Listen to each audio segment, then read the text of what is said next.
what is happening, the fundamentals are very clear to us that the entire game plan, the global game plan, has shifted to Asia Pacific. It's no longer in the Atlantic. And this is where the big power rivalry will be seen. And this is where this century will determine whoever is the leading power in the world. To begin with, I do not ascribe to the view that the supremacy of the Americans, which started well after the Second World War, now it was a unipolar world, and thereafter everybody is talking of a multipolar world. The way I see things is that yes, we are between orders, and eventually again we will have something like a unipolar world, perhaps towards the later part of the century. But that is not the subject right now we are touching upon. This was just to emphasize the importance of this region. Now coming to Quad. Quad is basically a quadrilateral dialogue between four nations, which is America, Japan, Australia, and India. Now the genesis, obviously, as General Lodi pointed out, it goes back to 2004, the tsunami which was there. And in this tsunami, these four countries, they could interact with each other at a personal level, and they could do what came to be known as the humanitarian disaster was there of a great magnitude, and they could bring the relief there. So that is where this whole idea basically then was pushed by the Japanese. Shinzo Abe, the prime minister, he was very keen that as a consequence of this tsunami, the relief which was provided by the four nations, there should be a regional security architecture created where these nations come together to provide humanitarian relief. But then obviously this whole architecture went into a lull for a very long period. And actually it got rejuvenated only during the later half of the Trump administration. Now this is where the real action starts. And this is where I want to focus. So it was basically in October 2020 in Tokyo, where there was a ministerial meeting of these four countries.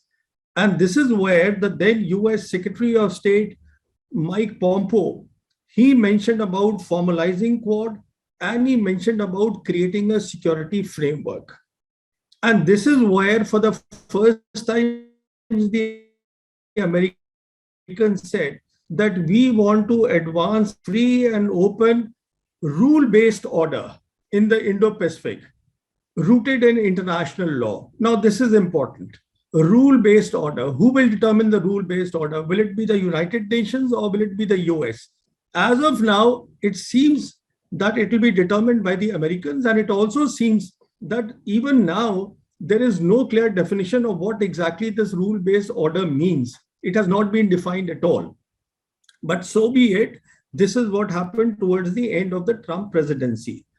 Now, the real action starts with the coming of the Biden administration. What is it all about? Quad is just one of the key elements, but the whole thing is about how to stop the rise of China. It is about that.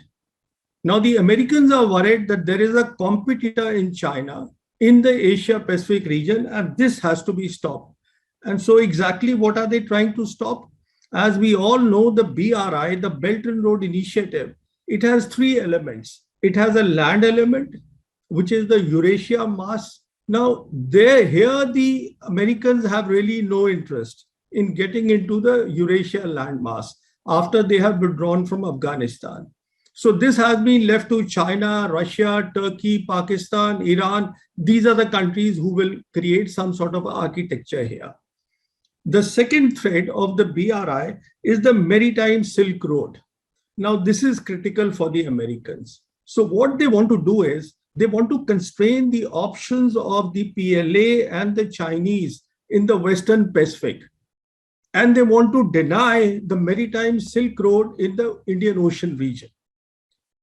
The whole idea is that if a power can be in two nations, it becomes a global power. A power with two nation navy is a global power. So I repeat once again, to constrain things in the Western Pacific this is one aim. And the second is maritime Silk Road options should be limited or constrained in the Indian Pacific Ocean. Now, there is a third thread also to the Belt and Road Initiative. And the third thread is called the Digital Silk Road. I give a lot of importance to the Digital Silk Road, which is basically the new thing in the cyberspace. Now, what the Chinese are trying to do is the Chinese are taking what is called the retail internet to the industrial internet. This is a big leap of faith. Basically, what this means is that now in the industrial internet, we are talking about, earlier it was information supremacy. Now we are talking of artificial intelligence supremacy. And the key things will be 5G, wireless networks, Internet of Things, artificial intelligence, big data, and cloud. I'm giving you that, that round up the big picture. So the whole idea is, how can we deny the maritime Silk Road? Not really deny, constrain the options. And how do we deny technology to the Chinese for their digital Silk Road? So this is the framework. Everything is operating in this framework, in my assessment. Now we come to the nitty-gritties. What is it about? So when the Biden administration came into office, they have really doubled up the efforts. While it is said that this is a bipartisan thing in America today, the challenge of China, which is true, but the Biden administration, the Democrats have put it on the fast track. And this can be explained by the fact that, first of all, in March 2021, which is this year itself, the first virtual summit was held of the Quad. This was the first virtual summit. And within 6 months, in September 2021, the physical summit was also held. Now, this says a lot. When you have two summits within 6 months, you are talking of centrality of the Quad to the Indo-Pacific strategy. Period. This is what you're talking of. Now, when I say Indo-Pacific strategy, what the Americans have done is, in May 2018, they brought India on board. What used to be called the Asia-Pacific strategy or the Pacific PACCOM of the Americans, now is being, in May 2018, it came to be known, it was renamed as the Indo-Pacific Command. The whole idea was to give a centrality to the Indian Ocean region and bring India on board. Now, what we are saying is, this security architecture will cover the Indo-Pacific region and their area of responsibility. Incidentally, that area of responsibility now actually has gone to East Africa also. It has actually expanded so much, their area of responsibility.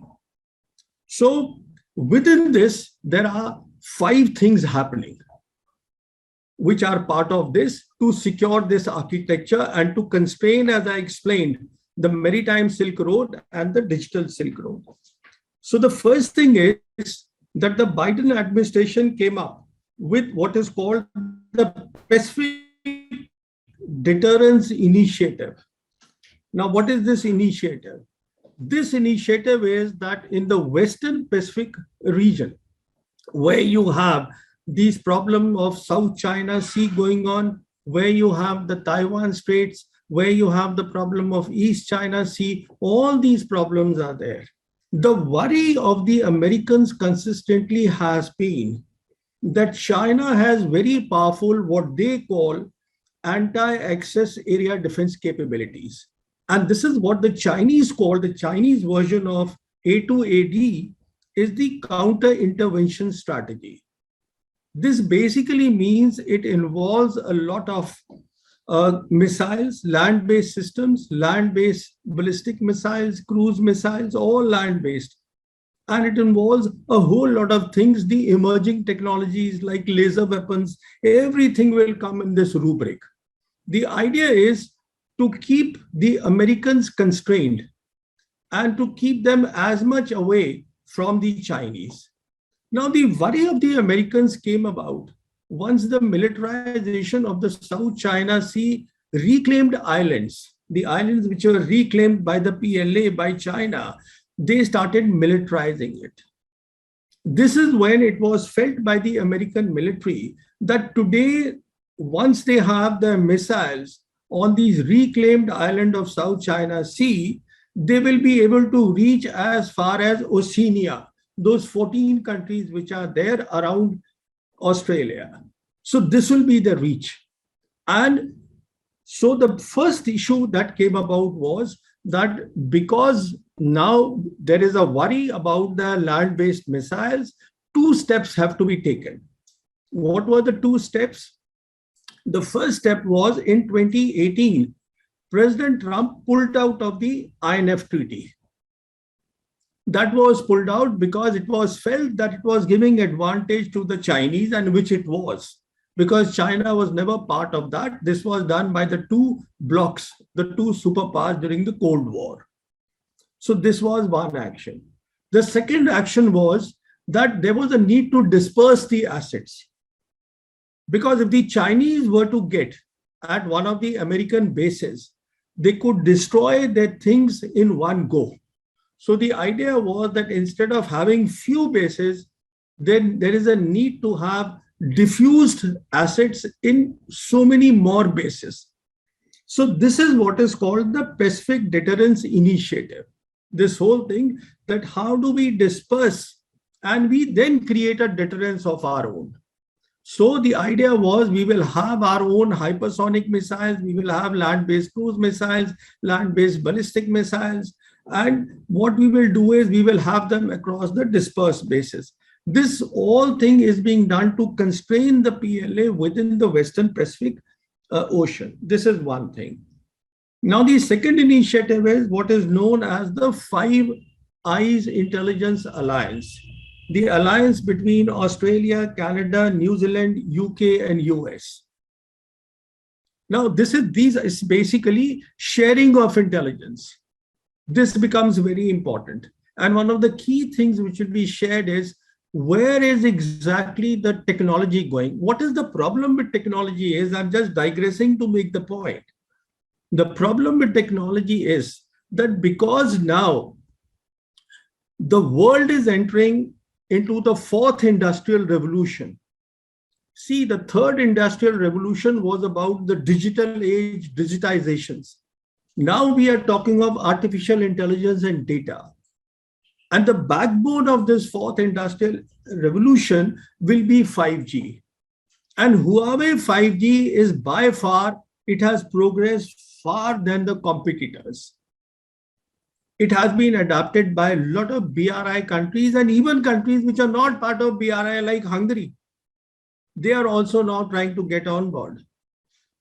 So the worry was that if you have more and more countries which adapt the Chinese emerging technology, especially 5G Huawei, then China will set the standards. The worry is China setting the standards, because whichever country sets the standards, then you have to do the interoperability, your routers, your other systems, they have to then conform to the standard which is set by the country which sets the standard. So to deny China setting the standards. So that is what the one part of the intelligence will do. So the next initiative is, what is the Quad itself? Now the Quad, as rightly mentioned by General Lodi, this is key to the whole thing. Why this is key is, I believe this provides the policy framework to the Indo-Pacific strategy of the Americans.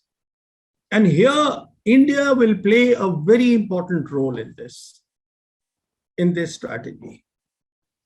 Which is why, as I explained, they changed the name also to Indo-Pacific.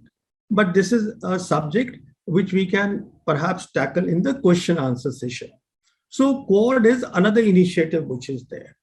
Now the next initiative, as again mentioned, was AUKUS, which is the Australia, UK, and US, which is a very recent thing. In any case, they are allies. All these three countries are military allies. So what the Australians have done is that they have cancelled the deal they had for the conventional submarines with the French. And instead, the Americans and the British, they are saying that we will provide you the nuclear powered submarines. Now, you see, this makes a sensational news. But the truth of the matter is, this is not an easy thing at all. Why it is not easy is that even for such something like a nuclear powered submarine for a country even like Australia, to operationalize them will take something like 10 years. Now, what will happen in 10 years? Please, let's understand the robotization of war is happening. As the commercial world is moving into the fourth industrial revolution, the war also is moving. And the war will be robotized. And again, China is in the forefront here, competing with America. So the long and short is, what exactly will be done by a nuclear powered submarine? Will it be crewed? Crew will be there? Will it be manned? And how will the unmanned systems fit with it? What I'm trying to point out is that there are technical, there are operational issues which need to be tackled. So it is not that this deal has been signed and tomorrow they will get and they'll start operating the nuclear submarines. Nothing of that sort will happen. From the American perspective, it is a commitment reinforced by one of their military allies. You see, Australia has a military alliance going back to 1951 with the Americans. So it's a reinforcement of that. Basically, they will now cover the southern part of the Pacific Ocean. This is what the Australia and Oceania, all that area, they will be looking at. So India has the role to play in the Indian Ocean region. So this is basically what we see in all this is what is happening. All the initiatives, as I said, these 5 initiatives taken by the Biden administration, they all are focused on the military aspect. Now, this is where I think they give the upper hand to the Chinese, because Chinese have been smarter. Chinese have commerce, trade, prosperity in the vanguard. And no country, I mean, China can talk to any country, no country will say that, look, I don't want prosperity. Everybody wants prosperity. So now what is the Chinese counter to this? What they are doing? So first of all, they are trying to commercially outflank the Quad through the initiatives of RCEP, which is the Regional Comprehensive Economic Partnership, through the recently signed, finalized EU-China Investment Agreement. And now they have also put in an application to join the successor of the Trans-Pacific Partnership, from which the Americans pulled out when the Trump administration came into office. They pulled out from there. So basically, they want to be everywhere. Let's be very clear. Today, China is the largest trading partner in the world. There is no global supply chain which does not have China in it. So all this talk about a second Cold War that the Americans keep talking is all nonsense. It's all baloney. There cannot be, I'm not getting into right now explaining what was the Cold War, what were its attributes, and how this one will be different. This is a subject we can talk another time because it has relevance today. But sticking to the subject that has been given to me, so the first key thing is that they are trying to commercially outflank the security aspects through the BRI. Now, what is the other thing they are doing? Other thing they are doing is that they are in talks with ASEAN. You see, ASEAN was the first, there were 2 countries in ASEAN, Malaysia and Indonesia, which are directly affected. You see, these are the countries which expressed their reservations, their apprehensions the moment this AUKUS deal was announced. Because they said that, look, this will raise the temperatures in our region and we don't want that. And in any case, to put it on record, the annual trade between ASEAN and China today is close to $900 billion, which is a hell of a lot. Their projects their infrastructure projects are being done by the Chinese companies. So obviously they do not want tensions in their area. So the Chinese are in talk with them. The whole idea is to break this whole thing, what the Americans are trying to put together. The third thing is, as we all have heard, yesterday Xi Jinping made the effort to speak with the new Japanese Prime Minister. The new Japanese Prime Minister, she has spoken to him and he has basically spoken about close ties and development projects with Japan. Now, Japan is part of all these things, and Japan has always been, I mean, though it's an ally of the Americans, but it has always been very careful about its trade with China. It will not like to jeopardize its trade with China. So that is the next thing that they have done. Next, what the Chinese are doing is they are strengthening, as part of the BRI, they are strengthening their security arrangements, which are in the form of cooperation, collaboration. Cooperation is bilateral. For example, between China and Pakistan. Collaboration is multilateral, like SCO. That is collaboration. Next, what they have done is they have strengthened their military, strategic, and technical cooperation with Russia. Next, what they have done is, see, these are those very carefully crafted countermeasures. But they do not head-on collide with the American security structure. So this itself, a possibility of a war is ruled out. So next, what they have done is, if you recall in 2017, when the first BRI forum was held in Beijing under chairmanship of Xi Jinping, that is the time the UN Secretary General had formally accepted that the Sustainable Development Goals, which is it's a UN project, which is basically providing it is a huge project which started in 2014 and it will continue till 2030. And this will provide a lot of money and to the developing and less developed nations. So it was officially endorsed by the UN Secretary General that the BRI should be assimilated with the Sustainable Development Goals. That means they have actually gone into the United Nations. See the irony of the whole thing.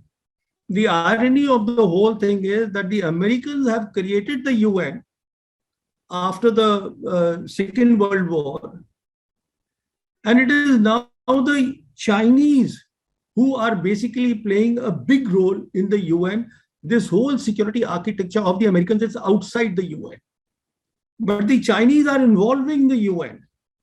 For example, Chinese are the second largest contributors in terms of finances to the UN after the Americans. But, and here is the but, they have always paid their dues on time, which cannot be said of the Americans. Then the Chinese have announced that we have a standing force of 8,000 soldiers for the UN peacekeeping. They have kept it there. So basically, they are also working through that. Now, in any case, they have a special relationship with Pakistan.